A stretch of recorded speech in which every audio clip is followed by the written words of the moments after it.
Welcome to TC Tiawi Talks, Tia Chucha Centro Cultural, located on Tataviam land in the northeast San Fernando Valley, is rooted in ancestral knowledge, culture, the arts, literacy, and social justice as a means to personal and communal transformation. It is a place where hearts and minds have united for change for over 19 years. Join us as we share the stories of personal transformation and our understanding of the world that unites us as a community. We must remember that another world has always been possible. Tiawi, a Nahuatl word for adelante, to move forward. Like a spiral, together we move towards a better future, cognizant of the resiliency we carry from our past.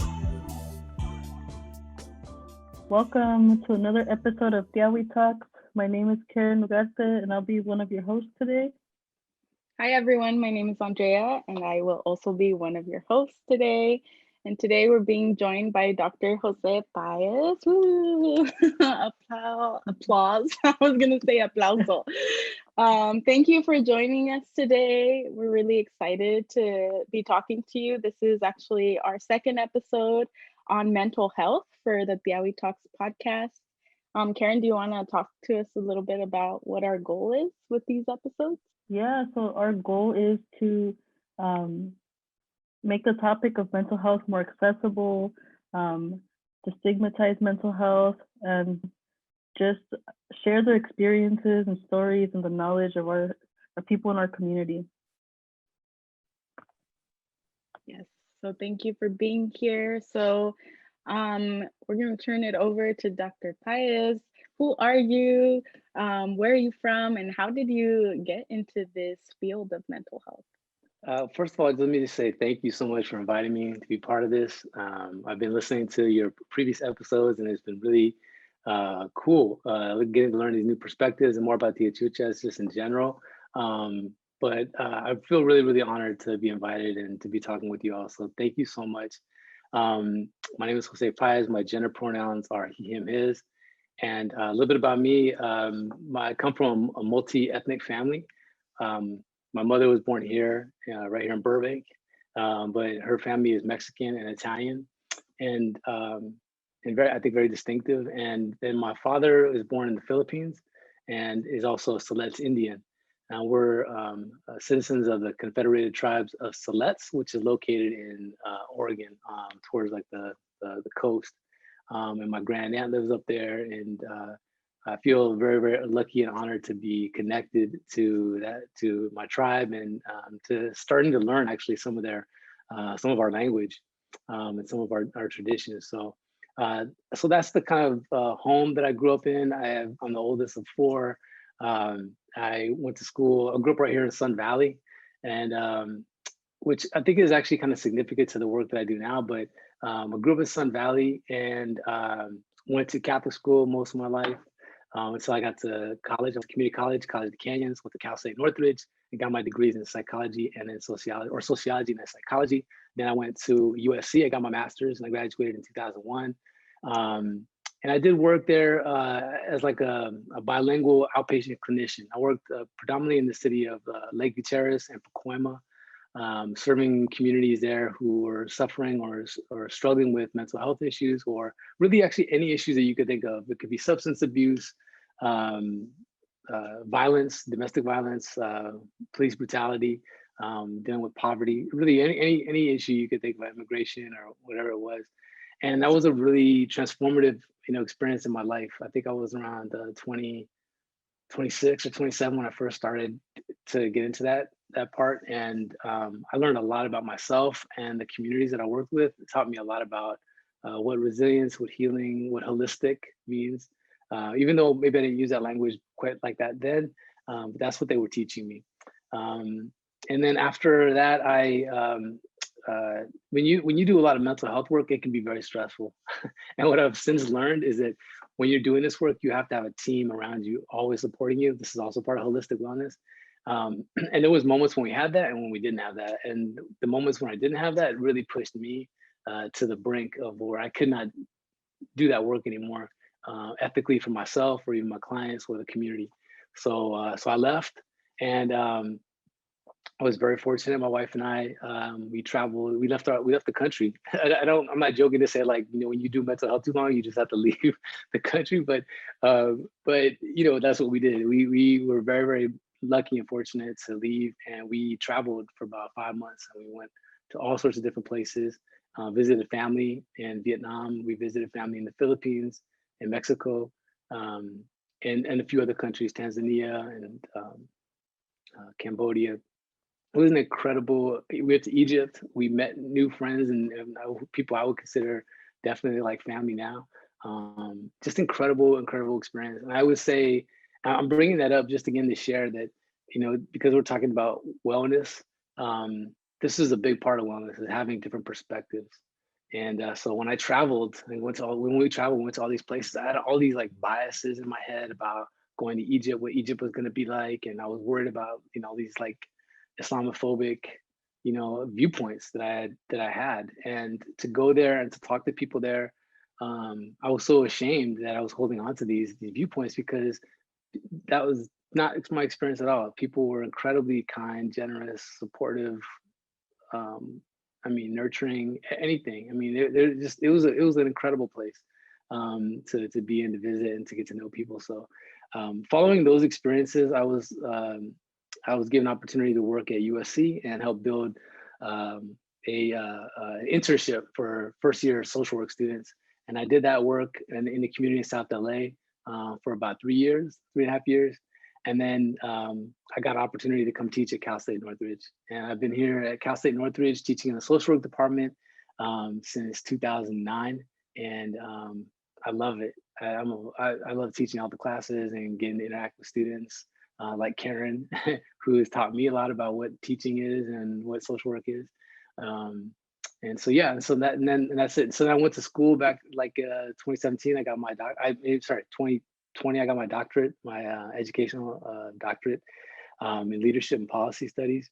And that was an incredible journey. I learned a lot in that space. And yeah, so I don't know, is this too much now? I've probably gone on far more than you have probably asked, but yeah. No, not at all. Wow, I didn't know all of that about you. Actually, I'm realizing I knew very little about you. But that's really amazing that you've gone through so many different careers, I guess, or fields, and then you've traveled and got to learn about so many different perspectives. And you mentioned holistic well-being a lot. Can you define that for us? What is holistic well-being?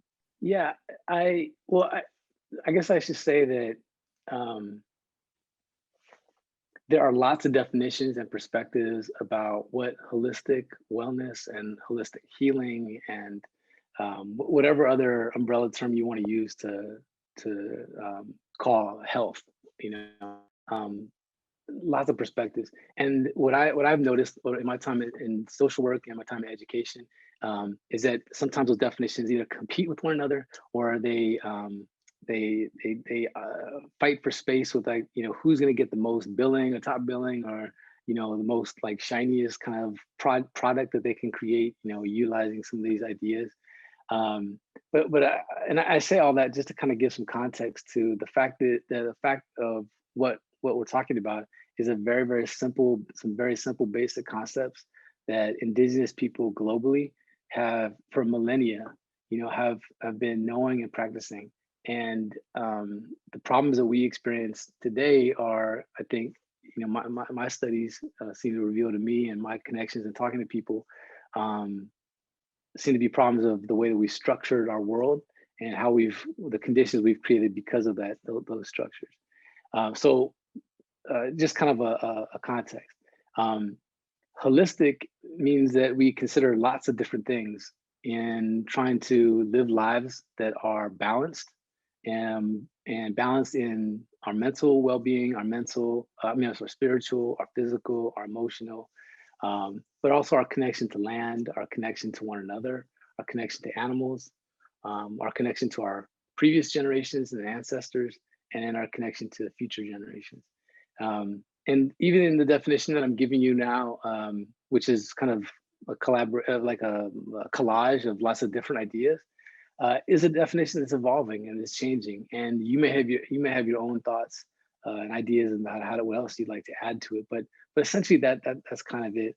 And like I said, I think that indigenous people globally have been knowing this and have lived a holistic and a balanced life for generations and generations.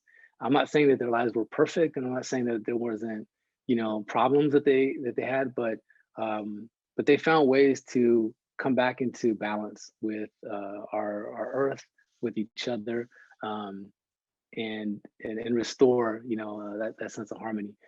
And that, I think, in the world we're at today, the reason we keep talking about it and the reason we have to keep remembering and reminding ourselves that we need this is because of the way that we structure our world and the way that we enact those structures, or the way that we embody those structures. But can I ask you all, like, what do you think?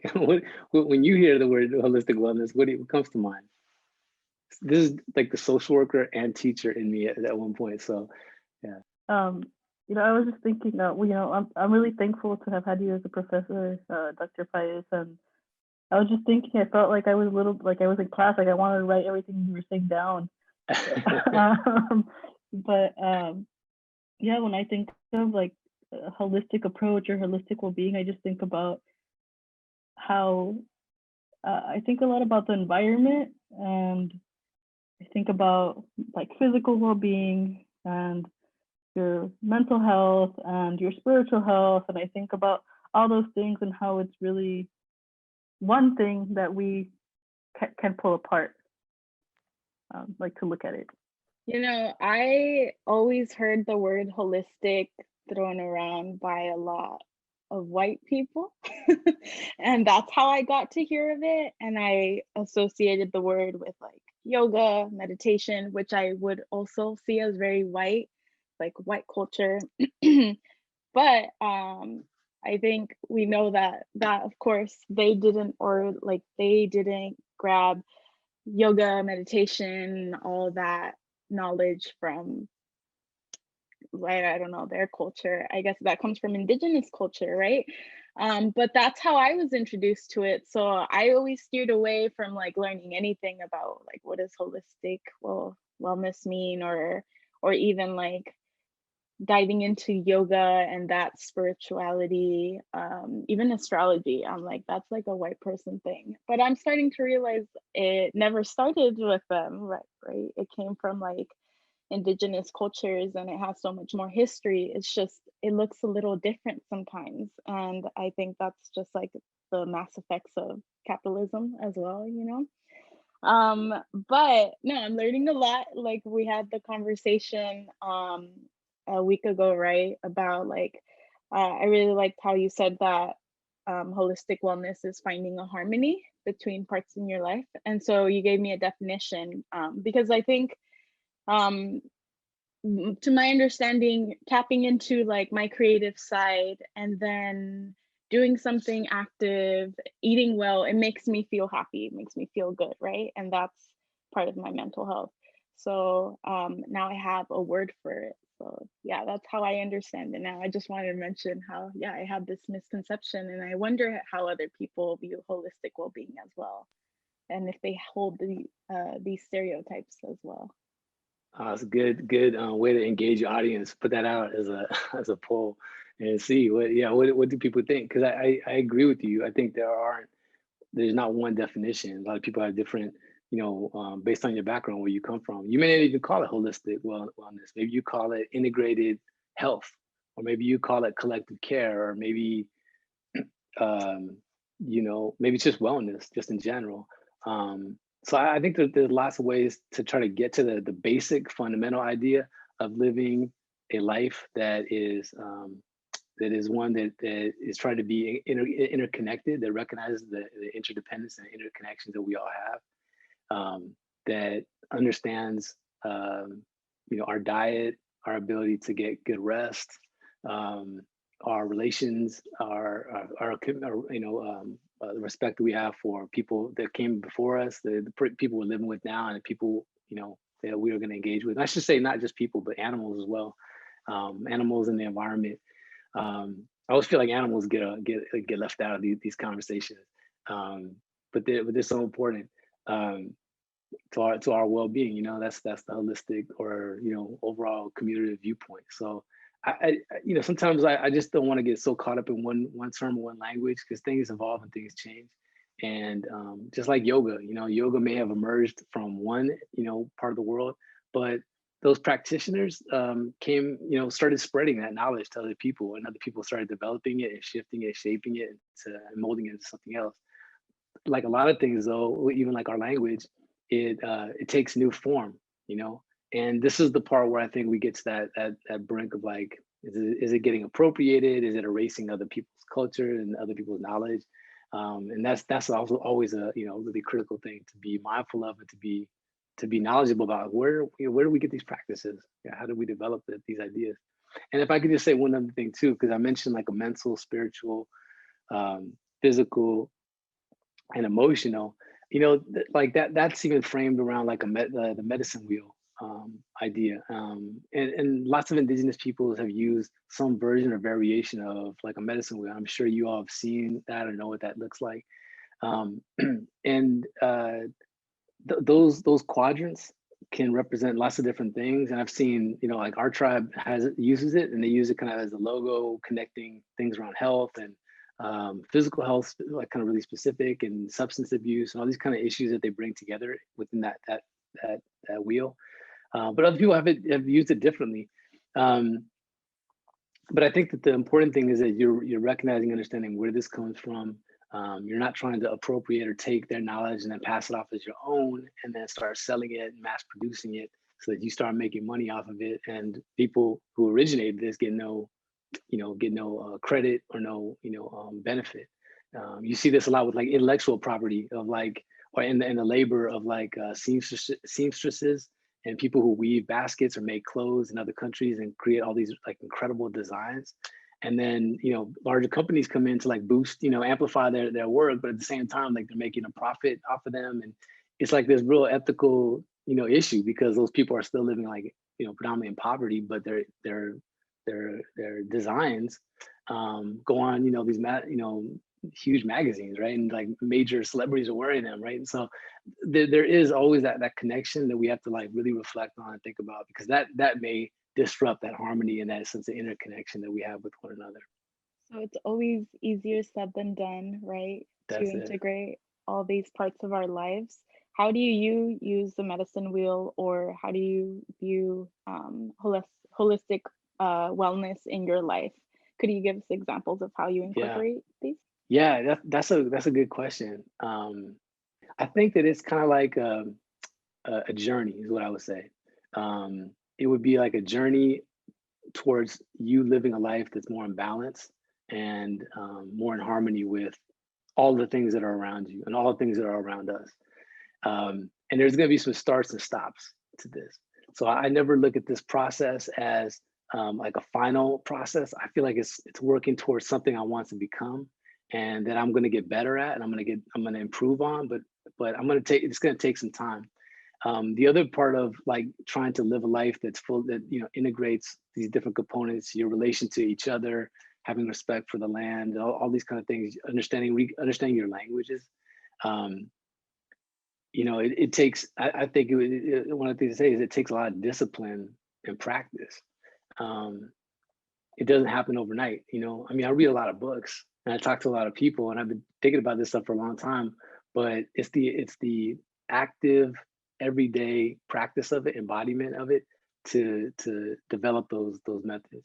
So just as one example that I think for me has been really helpful, about maybe it's already almost 12 years now, my wife and I decided to go vegetarian. I grew up in a home and in a community where meat and eating like animal product foods was like just the norm, and it's part of every celebration. It's like it's a big custom, And so when we went vegetarian, it was kind of like, why, like it wasn't. And this is not that long ago, right? There's a lot of vegetarianism, but we went vegetarian, and then the more I started to learn about factory farming, the more I started to learn about these huge, horrific things called CAFOs, where they put these cows in, and they slaughter these pigs, and And all these animals, the way that they were treating these animals is just horrific. And the more I learned about it, it was like something I had never known about. I totally take it for granted. I don't, when I see a hamburger, I just see a hamburger. I don't think of the cow, or when I get milk, I drink milk. I don't think of where the milk came from. I don't think about the workers that had to do that, or the suffering that this animal had to do to live pregnant their whole lives, or whatever they're forced to be pregnant, or the chicken. Now I'm gonna get too graphic for y'all. I'm gonna lose your but actually it's so important. And this is actually, I'll be quite honest. I talk about in class white supremacy, patriarchy, capitalism, colonization, all these things. But when I talk about meat, I even start to get to the idea like, hey, we should reconsider our meat eating habits. That's the thing that like almost total solidarity among students.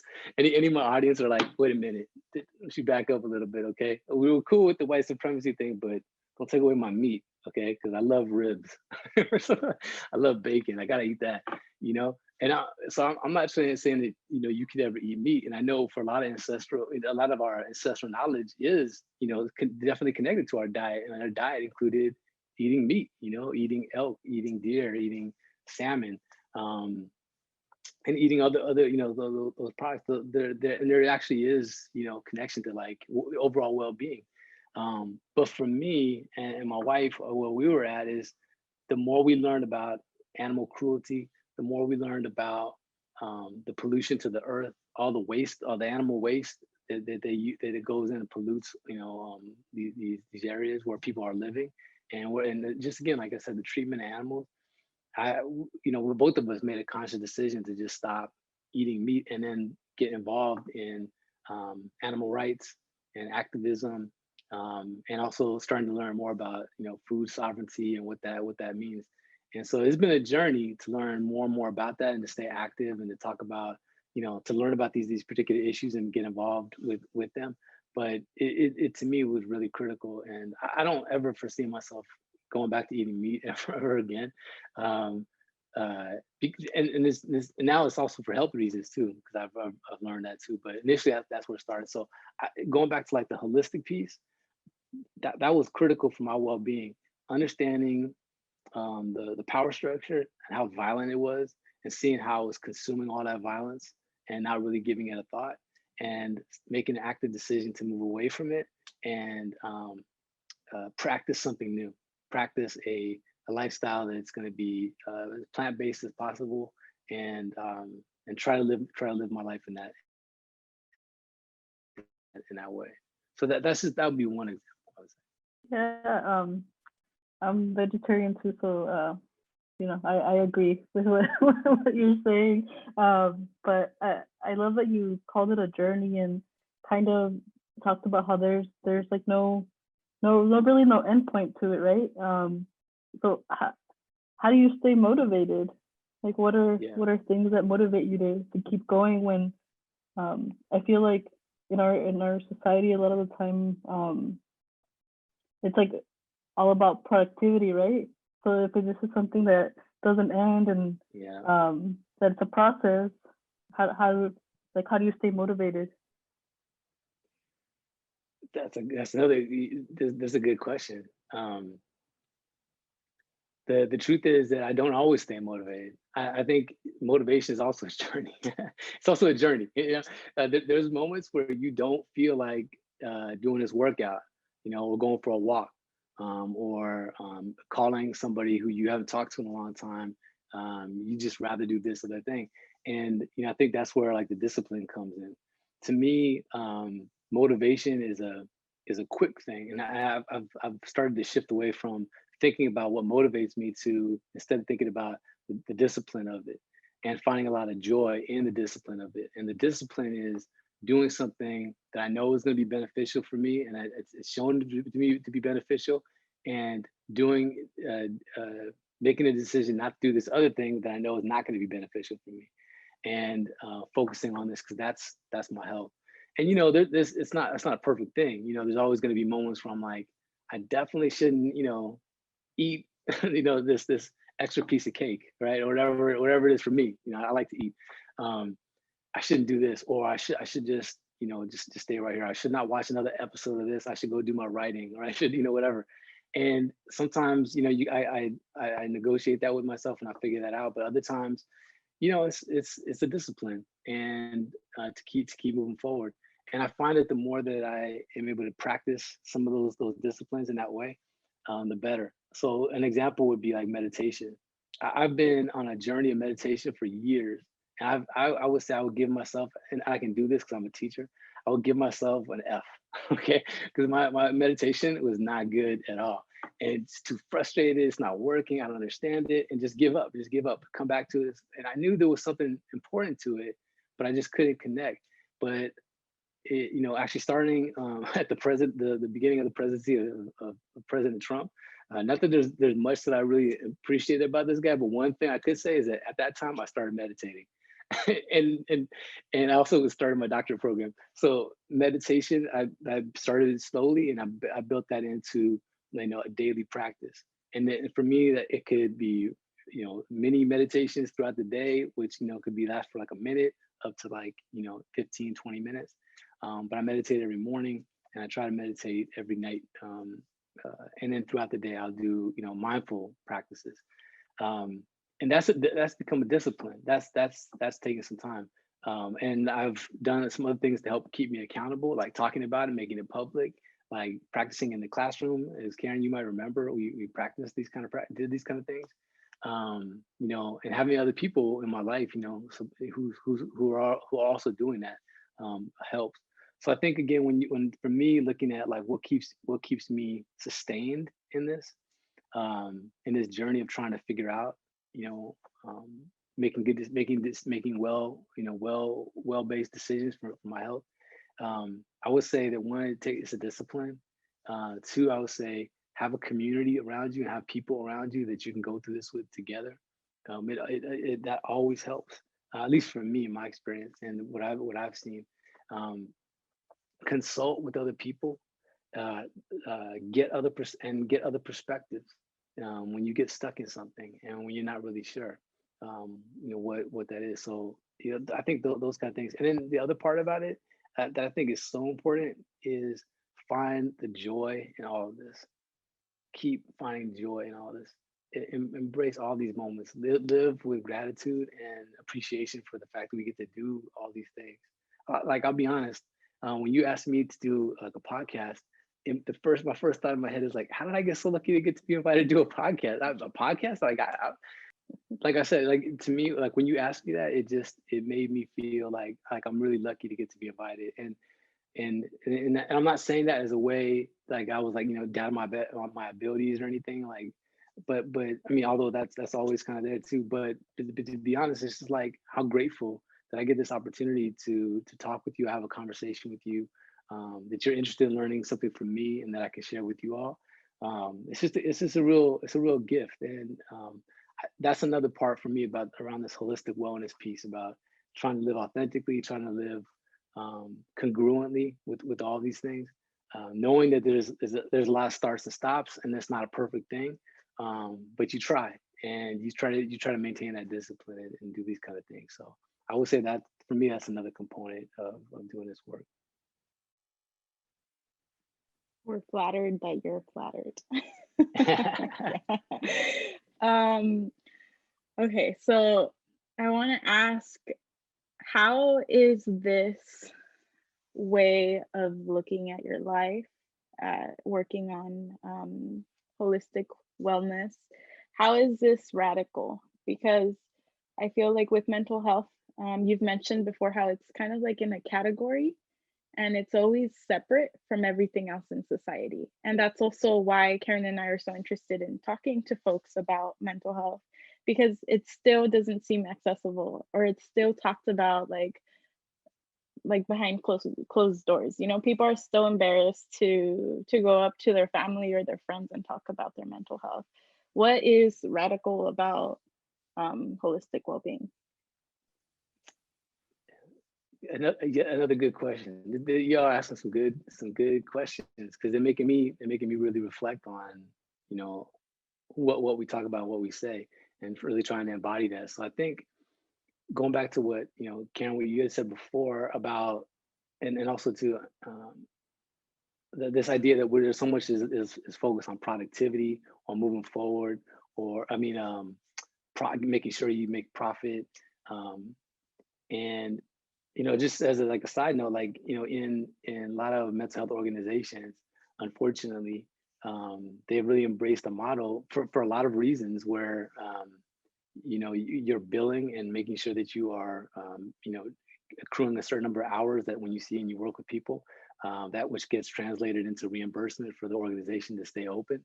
That unfortunately sometimes can become the priority in an organization. And those organizations, they know it and they don't like it, and they are trying to deal with it and figure it out. But it's such a common thing, and in a lot of ways it just becomes normalized. And so I say that because I feel like that pulls us away from what we're talking about here, because you're an organization that's totally dedicated. Its purpose and design is to help people heal, is to help people improve their lives. And the workers who are there aren't even healed. They're getting harmed by doing this work. So how is this congruent with anything, right?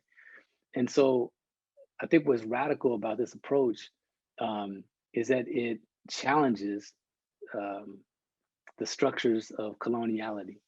Coloniality, just as a really quick definition, and there's a lot of scholarship on this, and so I don't want to, but the definition I'm going to give you right now is not doing justice to all these incredible people who've been writing about this for years. But is coloniality is the state that we're living in. It's the state of existence that we're living in, and this state was created and structured by hundreds of years of colonization, when colonizers from European countries enslaved people and they went to other lands, and then they took people and they deposited them on other lands, and they went to those other lands and they erased and wiped out all these other people with all sorts of different strategies and tactics, and then everywhere they went, or they just extracted all their resources and then just enriched themselves and forced people into labor and all these kind of things. And everywhere they went, they set up their own system of law. They set up their own cultural norms on like which god we should pray to, that the fact that there's only male and female gender. And I guess just want to just kind of preface this, that coming back to the question about why this approach is radical is because it's occurring within this context. And this context is important for us to understand. If we didn't have the context of coloniality, and we didn't have the structures and the systems that we live in right now, that oppress so many people, we probably wouldn't even need to name holistic wellness. It would just be our way of being. You know what I mean? Like that's just how we would be. It would just be the norm to be like this. But we have to have this holistic wellness as a radical intervention directly because of the systems and the way that our world is structured. Like I was saying before, colonizers from Europe implemented and constructed their systems of belief. They dictated the terms everywhere they went. They dictated the terms. They said that this is the God you should pray to. They said that this is the laws that we created. You didn't think that this land was property. Now it's called property. And people, when people in some of the places, like, what do you mean property? What do you mean? You own this now. We can trade in this particular way, and we can that men are going to be the center of all governance, of all families, of the military, all those things. And then, like, going back to gender, that there's only two genders that gets constructed. We know that indigenous people globally had multiple variations of gender, or actually didn't even have descriptions of gender. They had other ways to talk about being. And so and then sexual orientation, same thing. So those are really important structures, and they're absolutely still with us today. And those constraints provide major threats to our well-being and our ability to connect and our ability to see the full humanity in one another. And I think right now is a good example of that. It's hard. I don't know how you all feel, so I don't want to put you on the spot. But to me, sometimes it's hard. I get caught up in seeing people from different perspectives, people who believe in QAnon or who are other supporters of the president. Only in one way. I can only see them in one way. I totally vehemently disagree with them. I think they're all this. I think they're all that. And to be honest, that's not a healthy practice for me. it's not consistent with the way that I want to move and be in the world. It's not consistent with the way I want to be viewed as, and yet I know that I do that. That's so I think the radical part of all this approach is even the people that you disagree with vehemently and that you can't stand and you know that they're causing harm, even those people, can you still see their humanity? Can you still believe that they're in their ability to change or be different? And also, can you see yourself in them? Those to me are very difficult things. And that's where I take my cue from people who are radical, like Thich Nhat Hanh. I apologize, I'm probably saying his name incorrectly, but he's a Vietnamese Buddhist monk, and has done extensive, prolific work on meditation and nonviolence and peace. And these are his messages, and they're radical. Or look at Father Boyle at Homeboy Industries and the work that he does there. Where he's talks all the time about no justice. I mean, no kinship, no justice, no mutuality, no justice, no peace, no justice. Like it's kinship, it's mutuality. Those are radical things. I think the work that Tia Chucha is doing is all the different programming that you all do, including this podcast, is radical because it's pushing us to explore how to be with one another, how to be human beings, and in a way that promotes balance and harmony. And so, yeah, so I think that, like that, I know that's kind of a long answer, but I think that's kind of ultimately where I want to be, at least in my life. I don't want to speak for everybody, but I mean, that's kind of where I want to be. Thank you. Yeah, that makes me think of like how using this model, this conceptual like wheel, right? On like working on each component. And I think you mentioned that everyone has like their own wheel, right? Or everyone gets to customize it to their own, I guess. And each culture does the same too. They have a variation of the wheel. But I'm thinking about like what would be in my wheel and how that would make me happier and also a better person, I guess, to harmonize with everything around me and the world around me. I didn't think of the wheel as doing that. I thought about it just as harmonizing myself or me, but I guess that would include everything around me and affect it. Like it would be like not a butterfly effect, but I'm not sure if I'm making sense here, but I'm seeing the interconnections with people outside of me, which I feel that the mental health has always been talked about as one person and your health and like what you're feeling. So yeah, thank you. Yeah, no, that's I think that's right.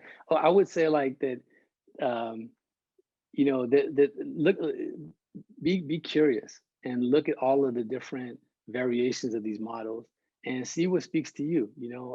If you're, for instance, if you're really into, and also like go back to understand like, the people that you come from and what was their knowledge, and try to learn those lessons, because they may have lessons that have been transmitted orally or through song or dance or games or whatever it is, or food, that can reveal to you ways to promote wellness in your own life, and I think that's really empowering. And I think those interconnections that you're talking about are really, really important. The colonized approach, or the colonial approach, or even the Enlightenment approach, kind of viewed the world, and there's some pretty good scholarship on this too, but I mean, it really kind of viewed the world as a mechanical world, like a machine-like world that had separate, disparate parts, so all those parts could be fixed, and they are all kind of interconnected, but you could separate out those things separately. So in our world right now, a lot of times we only talk about mental health as if it's not a physical thing, even though we all know it's a physical thing. Of course, if you're depressed, you don't feel good. Like physically, you don't feel good. You don't want to get up. You don't want to move much. But actually, the way to get out of being depressed, oftentimes, is movement, is walking, is engaging with other people, is doing what you don't want to do, is to engage with the people. Sometimes, depending on what type of depression. So I think that looking at our bodies is like total integrated, with our environment and in relation to our environment, is absolutely essential. To know that we have a connection with the sun and the wind and and the water and everything like that. It's a really, really special thing, but it takes a long time to understand and to develop your understanding. And then once you develop the understanding, to develop a practice, um, a meaningful practice where you can build on that connection.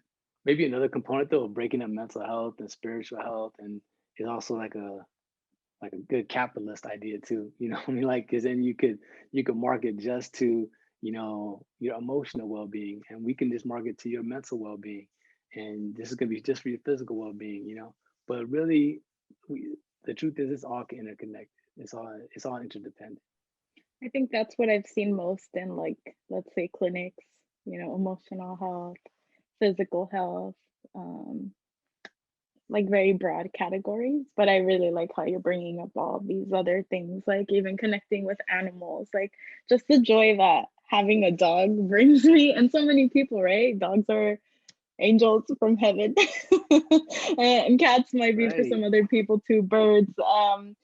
But yeah, I love that.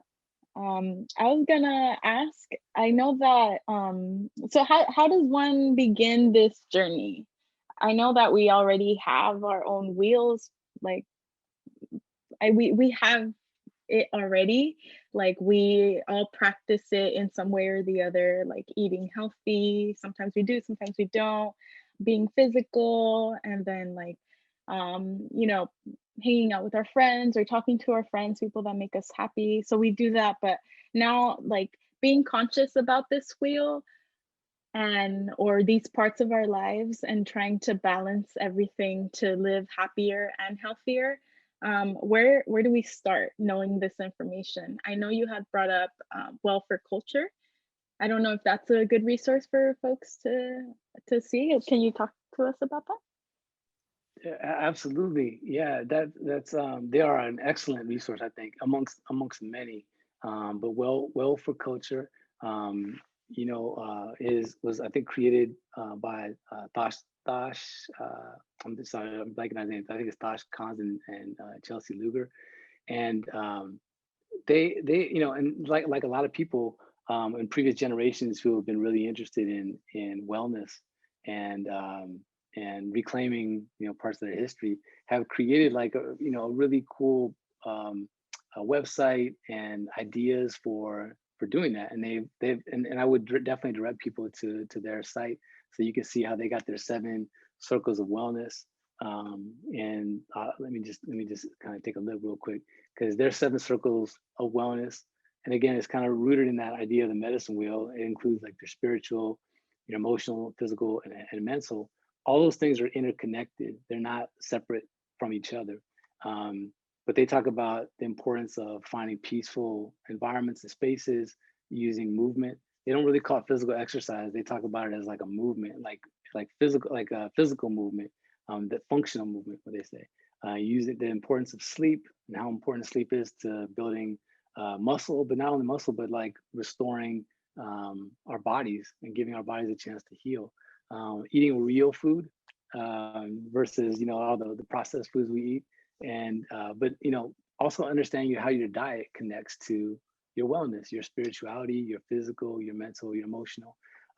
They call it clanship and community, or kinship and community, but really like your family, and and you're the people that are around your life.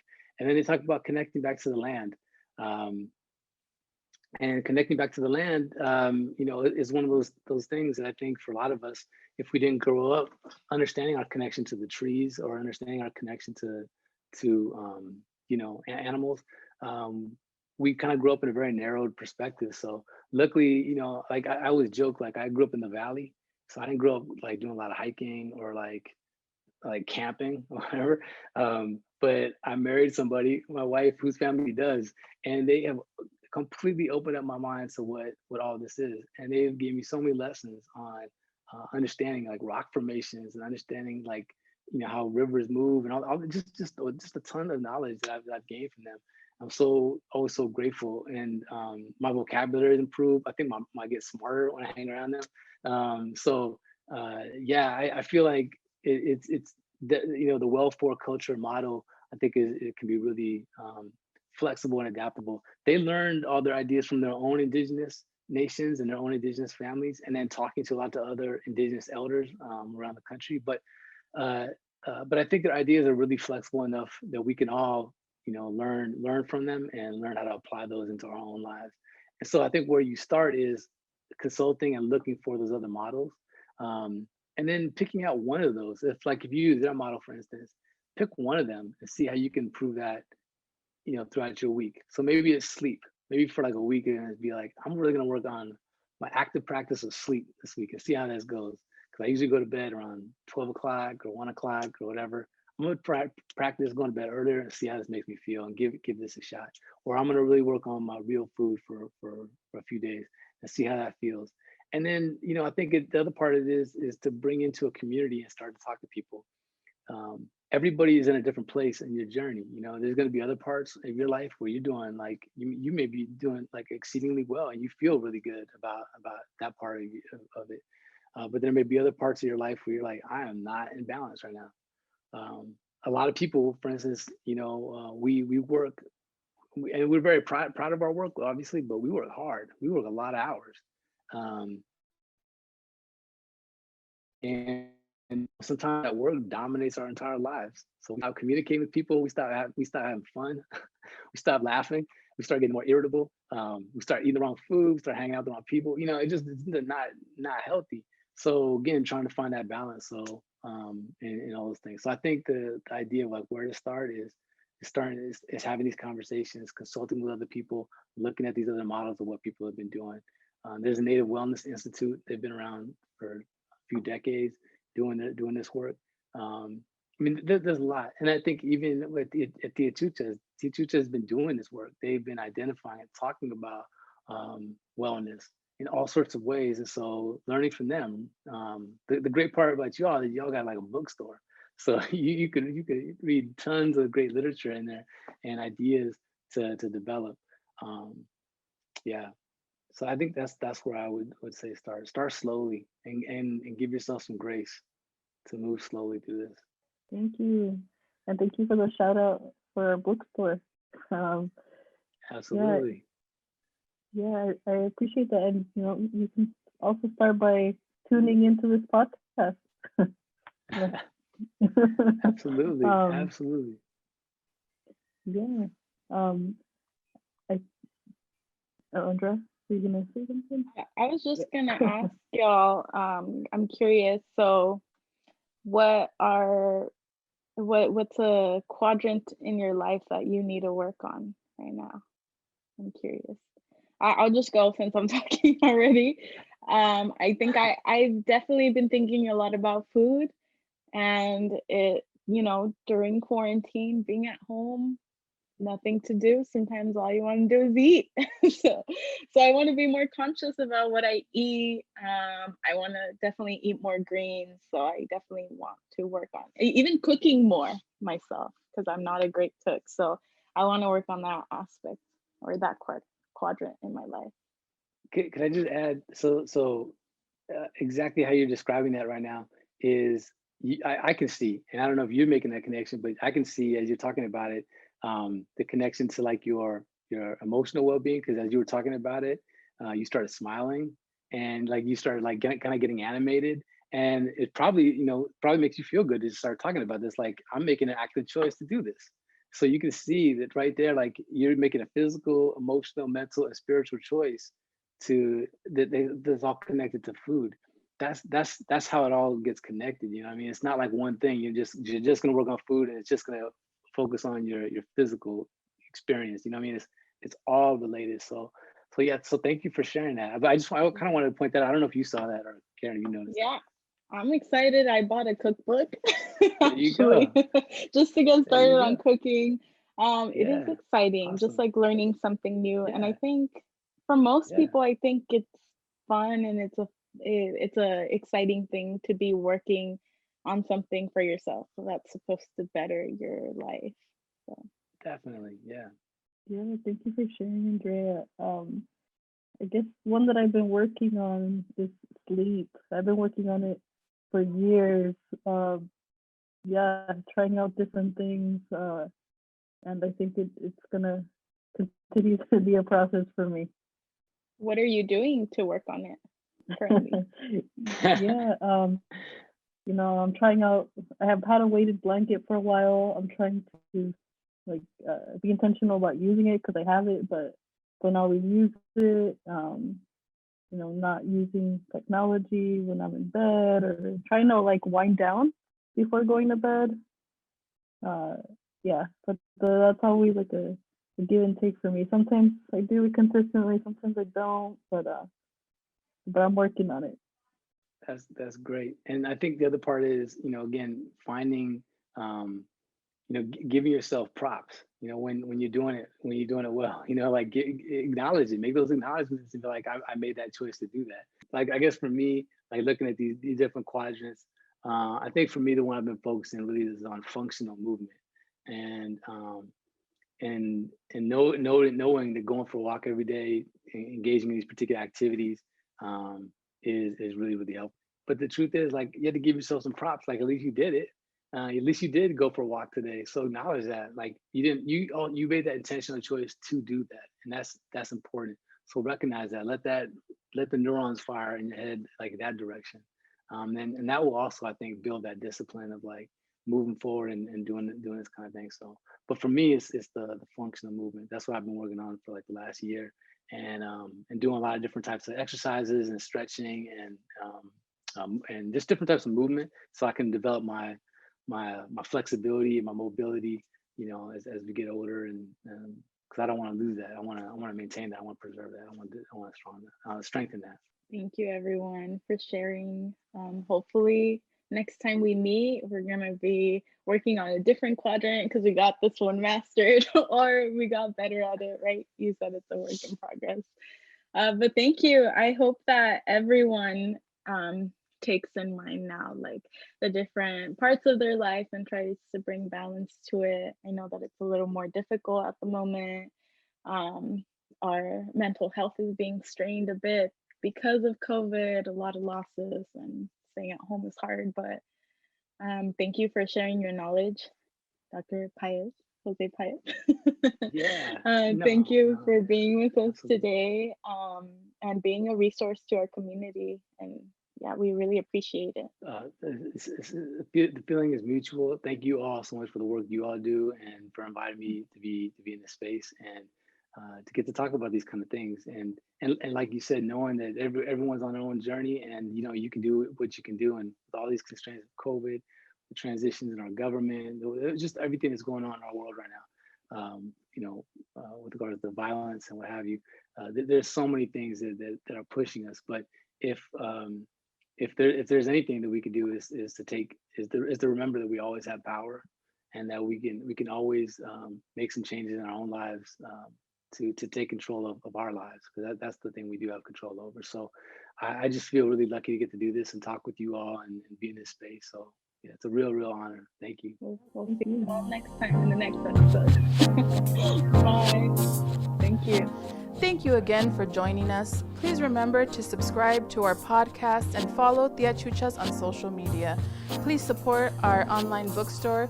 You can find the links in our podcast bio. Stay safe, stay creative. Tiawi.